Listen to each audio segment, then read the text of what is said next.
কিছুদিন থেকেই সব জায়গাতেই কিন্তু বেশ ভালোই বৃষ্টি হচ্ছে, আমাদের এখানেও হচ্ছে।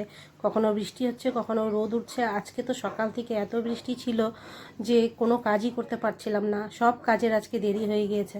সব কাজ তো হয়ে গিয়েছিল, কিন্তু ফুল তুলতে যেতে পারছি না, যে বৃষ্টিটা কমছে না, ফুল তুলতে পারছিলাম না বলে পুজো দিতে আজকে অনেকটাই দেরি হয়ে গিয়েছে। তো অন্য দিনের তুলনায় আজকে যদিও বা অনেকটা কম ফুল ফুটেছে, জবা ফুলগুলো, সাদা ফুলটা একটু বেশিই ফুটেছে।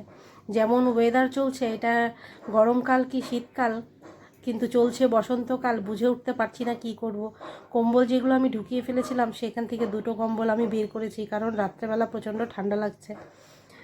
তো এখন ভাবছি যে কি জানি আবার সোয়েটার চাদরও কি বের করতে হবে, বুঝে উঠতে পারছি না। দেখা যাক পরে কি হবে।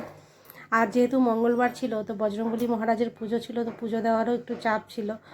তো সকাল সকাল সকাল হয়ে গেলে পুজোটা তো ভালোই হয়, কিন্তু আজকে একটু দেরি হয়ে গেল।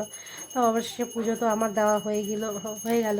তো পুজো দিয়ে উঠে দেখি যে আমার মেয়ে কিন্তু চা বানাচ্ছে। আজকে আমি ওকে কলেজে যেতে নাই বললাম, কারণ কেন, কিছুদিন থেকেই না ওর খুব ঠান্ডার ধাঁচটা বেড়েছে। একটু মানে জল বেশি ঘাটলে বা একটু ঠান্ডা জল ঘাটলেই ওর ঠান্ডা লেগে যাচ্ছে।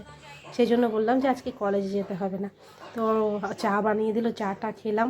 আমাদের পাশের বাড়ির বৌদির কাছে সুন্দর সজনা ডাঁটা হয়েছিল, সজনা ডাঁটা দিয়ে গেল যে বানিয়ে খেয়েও। তো আমার মেয়ে বলল যে মা আজকে খিচুড়ি বানাও। তো বাস, খিচুড়ি আর ফুলকপি আলু ভাজা এইসব দিয়েই কিন্তু আজকে। আর এই সবজিটা দেখছো, এই সবজিটা কিন্তু আমি রাত্রে, আমাদের সবাই রাত্রে রুটি খায়, তো তো রুটির জন্য বানিয়েছি। তো আজকে দুপুরের লাঞ্চে খিচুড়ি, ফুলকপি আলু ভাজা আর পাঁপড় ভাজা দিয়ে লাঞ্চটা সেরে নিলাম। তোমরা সবাই ভালো থেকো, আবার আসবো নেক্সট ভিডিওতে। Bye bye.